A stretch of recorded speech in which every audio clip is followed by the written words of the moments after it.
Para a comemoração da minha promoção, meu pai me deu uma carta de deserdamento de toda a família. Foi a minha mãe quem anunciou isso no restaurante. Meu irmão gravou minha reação para os seguidores dele. Eu apenas assenti, peguei os papéis e saí.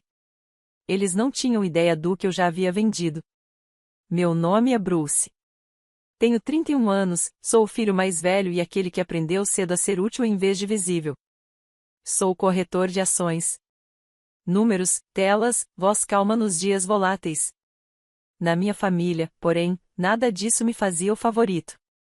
Esse era meu irmão mais novo, Dylan, nascido com um sorriso que justificava todas as confusões ao redor dele. Eu era a apólice de seguro, o resolvedor de problemas, o que entendia de dinheiro, o que significava que eu podia ser explorado como um caixa eletrônico se as palavras certas de culpa fossem usadas. Cresci em uma casa onde os elogios eram altos e o silêncio crítico constante. Meu pai adorava dizer: Dylan tem coração. Bruce tem planilhas. Minha mãe ria como se fosse uma piada. Não era. Era regra. Se Dylan queria chuteiras, ganhava as melhores. Se eu queria uma calculadora para matemática avançada, recebia uma palestra sobre não ostentar meu jeito estudioso.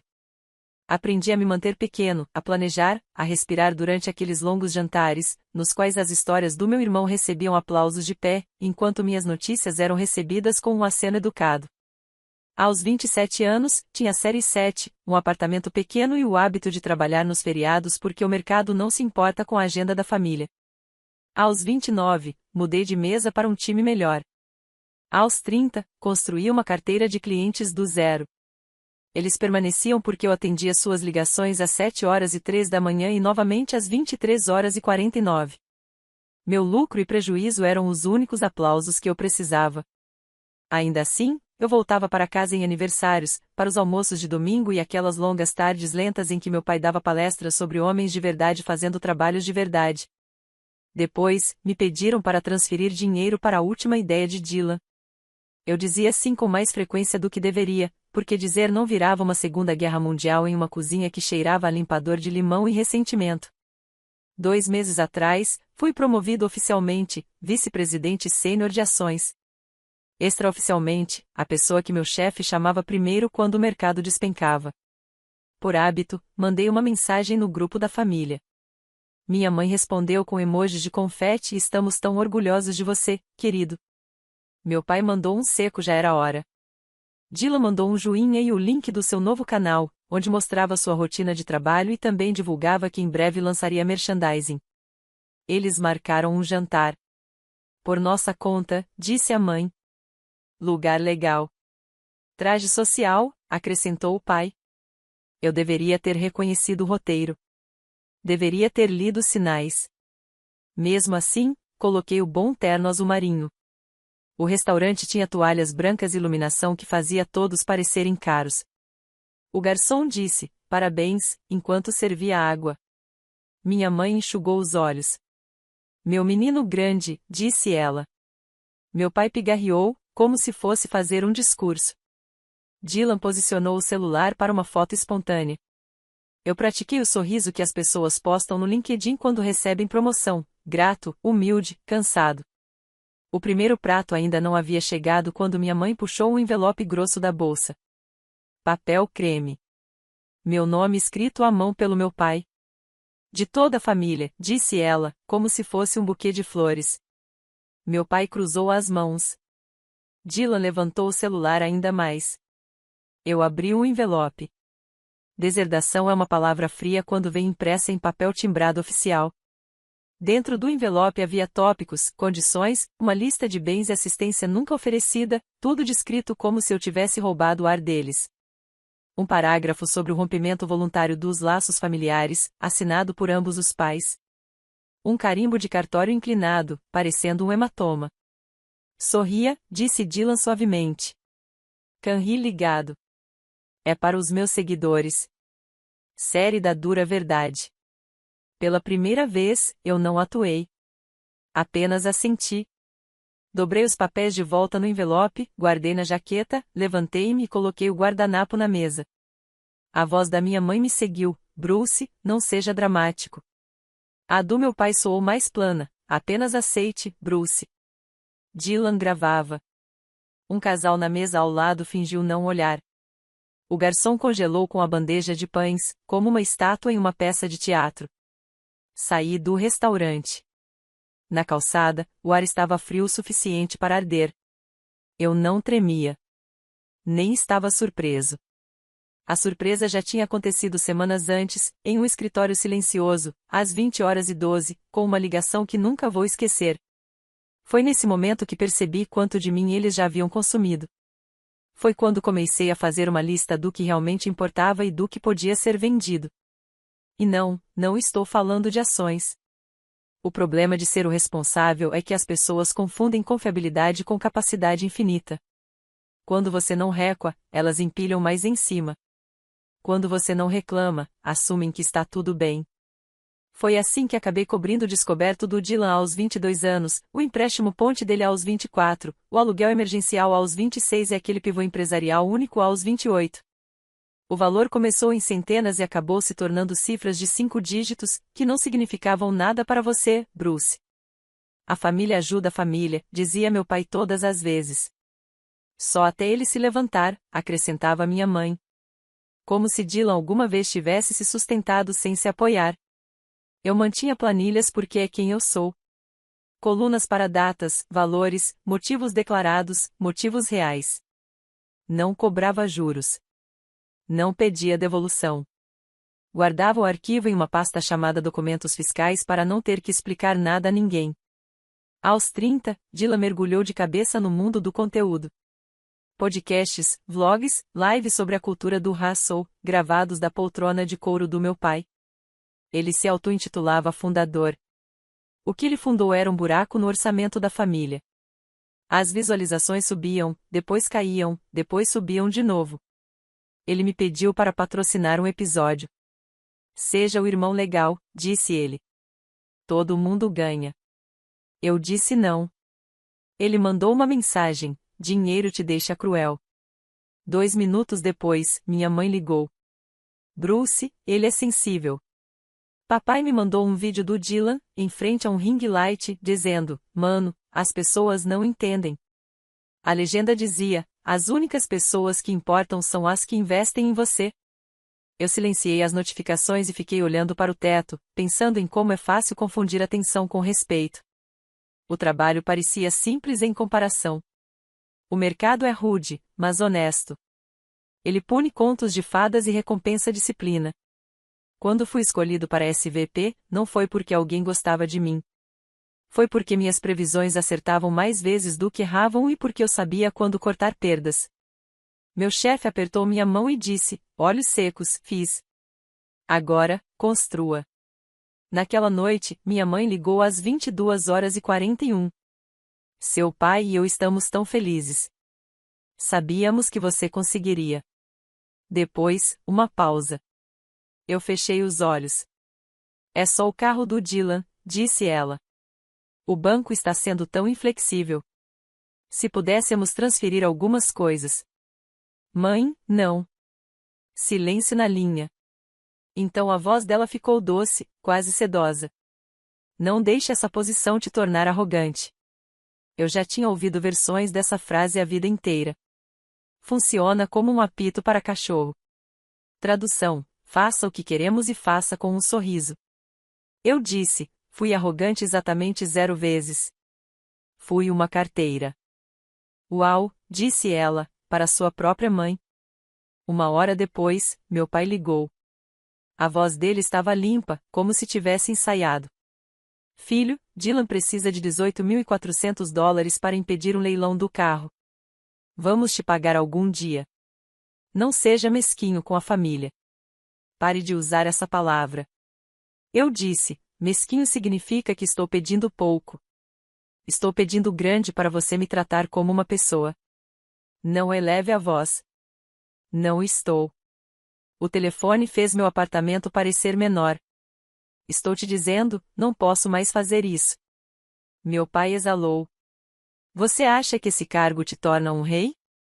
Desliguei antes de dizer o que realmente queria, que um rei pode dizer não, mas um filho na nossa família não tem direito a dizer nada. No dia seguinte, Dylan postou uma história.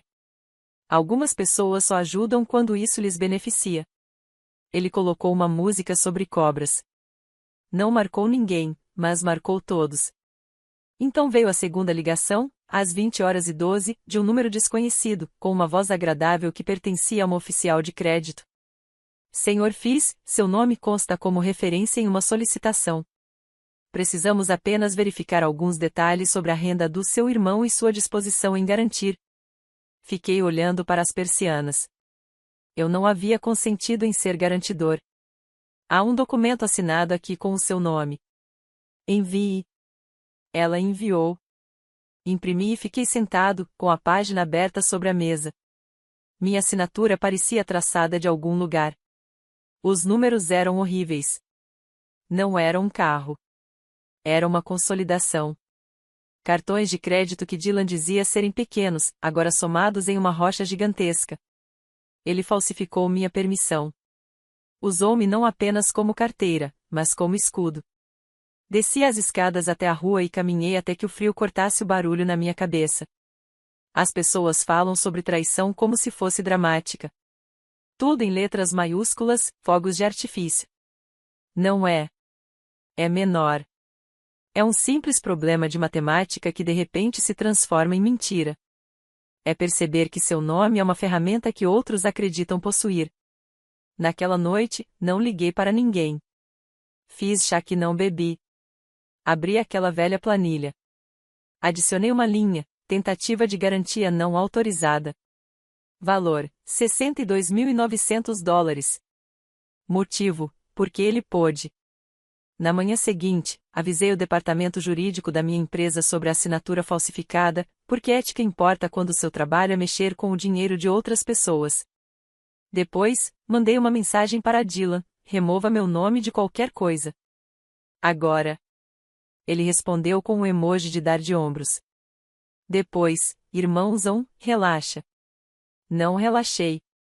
Fiquei quieto. O silêncio é onde penso melhor. Enquanto isso, a campanha da família aumentava. As mensagens da mãe ficaram melosas: sentimos sua falta. O pai apelava para a moral: não abandone seu sangue. Dylan adotou o tom cinematográfico: vou te pagar quando a marca explodir. Você vai se arrepender de ter duvidado de mim. Eu silenciei os três. 3 dias depois, minha mãe anunciou o jantar de comemoração da promoção. Uma celebração em família. Ela disse: arrume um tempo. Tentei dizer que tinha trabalho. Ela repetiu: arrume um tempo. Quando o envelope apareceu no restaurante, não foi por acaso. Era pressão disfarçada de papelada. Transformaram-me em um plot twist para o canal do meu irmão. Um vilão. Uma lição sobre como o dinheiro corrompe. Saí caminhando com a carta na jaqueta e uma lista na cabeça que estava ficando muito, muito curta. Na noite seguinte ao restaurante, não dormi. Não de raiva, mas de clareza. Na manhã seguinte, estava na minha mesa às 6h50, as telas acendendo uma a uma. Minha equipe foi chegando, o andar vibrava com o som dos computadores. Abaixei o envelope na mesa e li cada linha novamente. O tom era legal, mas infantil. Uma seção detalhava propriedades adquiridas durante a dependência. Outra me declarava emocionalmente negligente. Era teatro com carimbo de notário. Às 9h03, o vídeo de Dylan foi ao ar, quando o sucesso divide uma família. Ele cortou minha saída em câmera lenta, colocou uma trilha de piano, e chorou diante da câmera. Os comentários começaram a chegar: mano, você não merecia isso. Ele mudou. O dinheiro deixa as pessoas frias. Eu abaixei o volume e fiz meu trabalho. Comprei o que precisava ser comprado. Vendi o que precisava ser vendido. Impedi 3 clientes ansiosos de cometerem uma besteira. Quando o sino fechou, desliguei meu laptop e peguei o celular. Mãe, não deveríamos ter te surpreendido com a carta. Vem ao almoço de domingo, vamos conversar. Pai, se ofender não muda os fatos. Você deve ao Dylan, podemos resolver isso diante das câmeras. Controle da narrativa. Essa última me fez rir alto na sala de conferência. Diante das câmeras. Controle da narrativa. Entendi claramente, eles não queriam meu retorno. Queriam imagens. Mandei uma mensagem, não. Ele respondeu com 12 mensagens seguidas, escalando do pseudo-sábio: o orgulho é caro, mano, até ameaçador, não chore depois. Coloquei o telefone virado para baixo. Pensei em mim com 16 anos, arrumando a antiga planilha do meu pai enquanto ele dizia como os homens devem prover. Pensei na voz da minha mãe no dia que entrei na faculdade: bom, mas não comece a se achar melhor. Pensei em Dylan aos 19, dizendo: cobre isso para mim desta vez. Já tínhamos feito 12 vezes antes. Chegou o sábado. Limpei meu apartamento, fiz uma corrida longa, tomei banho e sentei no chão com uma pilha de arquivos. Não eram do tipo de investimentos, mas do tipo real: certidão de nascimento, declarações antigas de imposto de renda. Aquela planilha impressa, grampeada no canto, com a carta de deserdamento por cima. Coloquei um post-it amarelo: quer legal? Ok. No domingo à tarde, fui até o bairro dos meus pais. Não estacionei na garagem. Parei algumas casas adiante e caminhei. Mãos nos bolsos.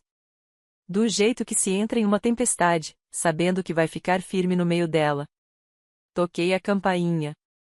Ouvi conversas dentro, depois passos. Minha mãe abriu a porta com aquele sorriso de boa companhia. Ele caiu ao perceber que eu estava sozinho. Sem namorada, disse ela, como piada. Sem entourage, chamou meu pai da cozinha. Se veio pedir desculpas, seja rápido. Estamos comendo.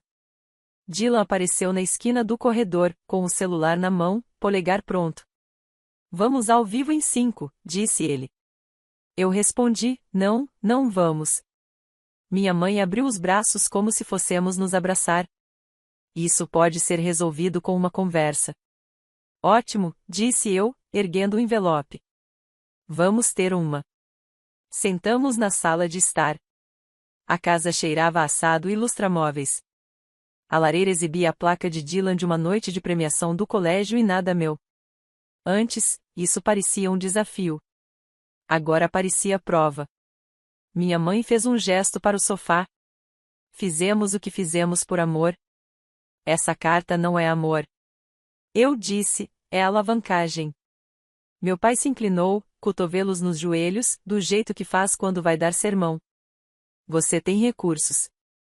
Seu irmão precisa de apoio. Esqueceu de onde veio.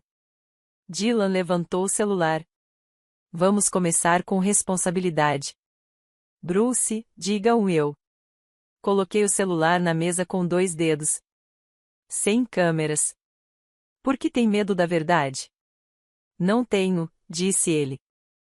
Olhei para cada um deles, um de cada vez. Cansei de pagar por mentiras. O maxilar do meu pai se tensionou. Nós te demos tudo. Vocês me deram um teto e lições de como me manter pequeno, disse eu baixinho. Eu lhes dei dinheiro. Aqui estão os números. Deslizei a planilha impressa pela mesa. Linhas e linhas. Datas. Valores. Motivos. O filho dourado iluminado por dívida fluorescente. Minha mãe não tocou nela. Isso é cafona. É preciso. Dylan bufou. Você guarda recibos da própria família? Isso é extremo. Você falsificou minha assinatura? Ficamos em silêncio. Podia-se ouvir o relógio ticando. O quê? Rápido demais, disse minha mãe. O empréstimo de consolidação. Coloquei no chão a impressão do banco. Minha assinatura no formulário de vocês. Não é minha. O jurídico da minha empresa tem o original. Eles também têm o registro do restaurante caso você tente editar a história. Meu pai se levantou. Cuidado com a boca. Não, disse eu. Minha voz me surpreendeu pelo tom firme e equilibrado. Isso sou eu, defendendo meu limite. Abri a carta de deserdamento e coloquei sobre a pilha. Vocês queriam me cortar. Então vamos fazer isso de forma mútua. Os olhos da minha mãe brilharam de raiva. Não faça isso. Já está feito. Olhei para Dylan. Você não pode usar meu nome. Nem para crédito, nem para status, nem para narrativa. Tire o vídeo do ar. Ele bufou. Faça-me. Soltei um suspiro que nem percebia que estava prendendo. Isso não é sobre vingança. É sobre fechamento. A frase soou como uma trava clicando. Quer saber o verdadeiro motivo pelo qual saí do restaurante sem gritar? Porque a decisão era anterior àquele envelope. Porque eu já tinha vendido algo que vocês achavam que possuíam. Eles ficaram paralisados. Dylan tentou adivinhar. O quê? Suas ações? Sua indecência? Levantei-me. Minha obrigação de consertar vocês. Não bati a porta. Não fiz nada dramático. Saí do mesmo jeito que vivi naquela casa, quieto, em meus próprios pés. Quando cheguei ao apartamento, meu telefone havia se transformado em sirene. 42 chamadas perdidas, 61 mensagens, uma mensagem de voz da minha mãe que começou em lágrimas e terminou em insultos. 2 do meu pai, ambas dizendo: você está fazendo disso algo maior do que é. 10 de Dylan, um compilado de manipulação: você arruinou o domingo. Está com ciúmes. Vou postar tudo. O advogado diz que você não tem caso. Você vai voltar. Coloquei o telefone na gaveta e fiz macarrão como uma pessoa normal. Comi em pé, na cozinha, ouvindo o radiador clicar. Dormi como não dormia há meses. Na segunda-feira, o RH me enviou um e-mail. Alguém havia ligado para um familiar tentando me denunciar por comportamento de insider. A equipe de compliance já sabia, pois eu os havia informado na semana da assinatura falsificada. A denúncia foi arquivada em 11 minutos. Se você quer entender como pessoas furiosas se comportam quando você para de alimentá-las, aí está seu estudo de caso. Elas tentam incendiar sua casa com boatos e depois se surpreendem quando o sprinkler funciona. O vídeo de Dylan dobrou de visualizações e depois triplicou. Os comentários ficaram mais feios. Eu não li. Bloqueei e fui correr. No meio do segundo quilômetro, percebi que estava sorrindo. Não porque alguma coisa fosse divertida, mas porque finalmente fiz o que meu trabalho me ensinou: cortar a perda cedo o suficiente para que ela não devore seu futuro. 3 dias depois, chegou uma carta, desta vez do meu advogado para o deles. Era curta. Dizia que a assinatura falsificada havia sido denunciada. Dizia que qualquer uso do meu nome de instrumentos financeiros sem meu consentimento seria processado. Dizia que o conteúdo difamatório do vídeo estava sendo documentado. Não rugiu. Não ameaçou. Foi calmo, o que é pior se você é do tipo que acha que barulho é igual a poder. Minha mãe mandou uma mensagem: como você pode colocar advogados contra sua própria mãe? Respondi: não coloquei. Apenas me defendi. Meu pai ligou de um número bloqueado. Você acha que dinheiro te protege? Não. Limites protegem, respondi. Ele desligou. Aqui está a parte que eles não esperavam: o vazio onde antes havia drama diário. Parecia quando o mercado fecha e as telas ficam escuras. No começo, suas mãos continuam se mexendo, esperando outro alerta. Depois, os ombros relaxam. Então você percebe que o silêncio não é nada. É espaço. Preenchi esse espaço com pequenas coisas. Toalhas novas. Uma planta cítrica que provavelmente morreria sob meus cuidados e, então, não morreu. Comecei a sentar em um café antes do trabalho e ficar 20 minutos sem olhar para nenhuma tela. Liguei para os clientes em horários razoáveis. Não pedi desculpas por não ser uma máquina 24/7. Meu chefe disse: o que quer que você esteja fazendo, continue fazendo. Na sexta-feira, a empresa anunciou minha promoção publicamente. O LinkedIn fez seu trabalho. Likes, elogios merecidos, conhecidos pedindo para trocar ideias. Então veio uma DM de um nome que eu não via desde a faculdade: Claire. Ela namorou Dylan por 2 anos antes do conteúdo. A mensagem tinha 3 linhas: ele está usando seu nome para ameaçar fornecedores. Meu irmão em Wall Street vai te arruinar. Desculpe. Achei que você deveria saber. Escrevi: obrigada. Você não me deve nada pelas escolhas dele. No sábado de manhã, meu porteiro me entregou um envelope grosso. Mesmo papel creme. Sem remetente. Dentro, uma segunda carta do advogado dos meus pais, estranhamente alegre, retirando a deserdamento. Após reflexão, a família gostaria de rescindir declarações anteriores. Parecia um comunicado de imprensa escrito por pessoas que aprenderam empatia na TV. Havia 2 bilhetes manuscritos escondidos. Mamães, estávamos emocionados. Domingo farei cordeiro. Papais, chega de teatro. Apertem as mãos e sigam em frente. Olhei para a página e não senti nada além do ritmo constante do meu próprio pulso. Coloquei a carta junto com a primeira em uma pasta transparente rotulada Documentos da Família e arquivei ao lado do meu contrato de aluguel. O canal de Dylan ficou quieto por uma semana. Depois ele postou um novo vídeo, atualização de responsabilidade. Não me mencionou. Falou sobre estruturas familiares tóxicas e quebrar ciclos. Desativou os comentários. Postou uma foto de um microfone novo. Criou um Patreon. Ele me enviou mensagem. Estamos bem? Não, respondi. Estamos acabados, ele ligou imediatamente. Não faça isso. Podemos nos beneficiar. Como? Você poderia participar do meu podcast. Falar sobre finanças. As pessoas adoram irmãos com vibes diferentes. Dylan, disse eu, e a tristeza na minha voz me surpreendeu, você só consegue me ver quando eu sou útil. Silêncio. Então, a pequena voz que ele usava aos 8 anos, tentando não chorar depois que meu pai gritava, então nunca. Espero que você se encontre, disse eu. Mas não sou sua escada. Clique. Semanas se passaram. As mensagens diminuíram. As ligações zeraram. O que ficou foram os hábitos que eu estava construindo sem eles. Cozinhava o mesmo café da manhã todos os dias. Ia para a cama antes da meia-noite. Parei de provar que era útil para pessoas que me usavam. Isso liberou mais tempo do que eu esperava.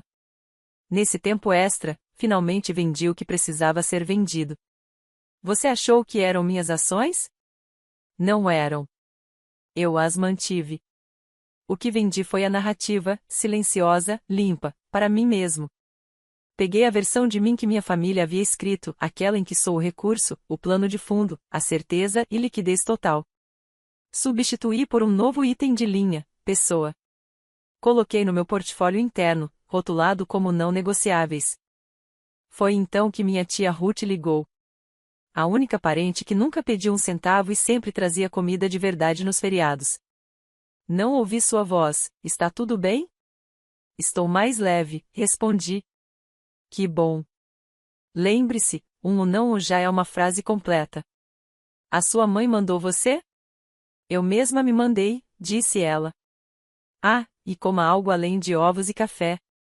Rimos. Desliguei e cozinhei legumes de verdade, porque a tia Ruth é a única pessoa de quem aceito ordens. Nem tudo era organizado. Um primo me mandou mensagem dizendo que meu pai havia reclamado em um churrasco que eu tinha ficado esnobe. Um vizinho contou que minha mãe chorou no supermercado, dizendo como Bruce nos abandonou em nosso momento de necessidade. Não corri atrás desses incêndios. Deixei que cada um acreditasse no que fizesse sentido para si.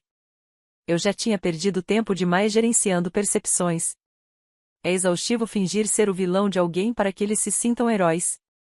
Em uma terça-feira, recebi um e-mail do braço pro bono da minha empresa sobre um workshop de educação financeira em um centro comunitário. Disse sim. No sábado de manhã, fiquei em uma sala com 20 pessoas que queriam entender orçamentos e relatórios de crédito. Desenhei caixas no quadro branco.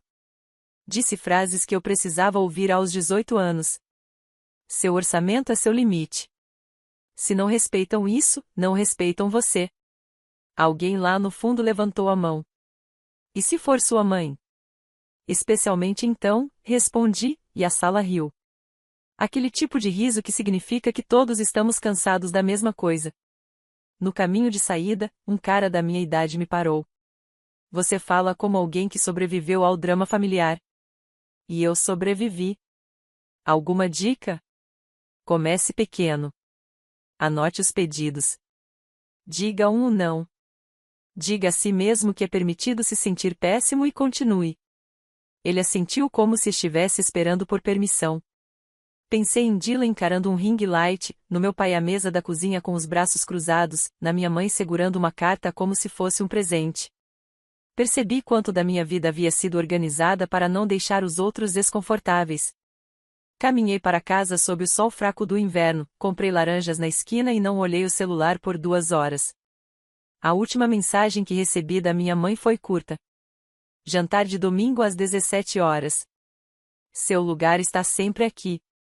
Antes, isso era um gancho. Dessa vez, era apenas uma frase na tela. Digitei. Não, obrigada. Não expliquei. Explicações são apenas convites para discussão. Meu pai nunca mais escreveu. Dylan postou um vídeo sobre renascimento, depois passou a fazer resenhas de gadgets. Parei de checar.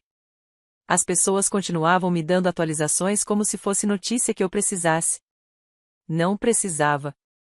Minha vida seguiu em frente, nos pequenos gestos que realmente importam. Levantei mais do que rolei a tela. Economizei para coisas que realmente queria. Comecei a dormir em lençóis limpos porque os lavava às quintas, não quando sentia culpa. Quando penso no restaurante agora, o envelope, a câmera, toda a performance, não sinto o calor daquela noite. Sinto o ar fresco no rosto fora da porta e uma estranha gratidão por eles terem dito em voz alta a parte silenciosa. Isso tornou minha decisão honesta. Se existe uma moral nessa história, ela não é dramática. É simples e é assim que você sabe que é verdadeira. Aqui está: pessoas que amam você não transformam seu amor em planilha. Pessoas que amam você não exigem que você sangre para provar lealdade. E, se exigirem, você tem todo o direito de encerrar a conta. Meu nome é Bruce. Tenho 31 anos. Sou corretor de ações. E não sou a saída de emergência de ninguém. Não devo a ninguém a minha ruína. Não vou participar da minha própria exaustão. Não vou ser filmado enquanto sou drenado. Não estou buscando vingança. Não preciso de discursos de desculpas nem de reencontros emocionados em volta de um cordeiro mal cozido. Eu precisava de encerramento e me dei isso. Tracei uma linha e fiquei do meu lado dela. Não vou mais permitir que me distorçam sem o meu consentimento. Não vou deixar que transforme meu não em crueldade. Não vou deixar que a culpa se disfarce de amor e se mude para minha vida sem pagar aluguel. Estou construindo algo mais silencioso do que um vídeo viral e mais sólido do que uma exigência reconhecida em cartório. Parece uma terça-feira comum. Eu vou trabalhar, volto para casa, mando uma foto da minha plantinha cítrica para a tia Ruth, respondo a um cliente sem sentir pânico e durmo antes da meia-noite. Parece uma vida que, finalmente, pertence a mim.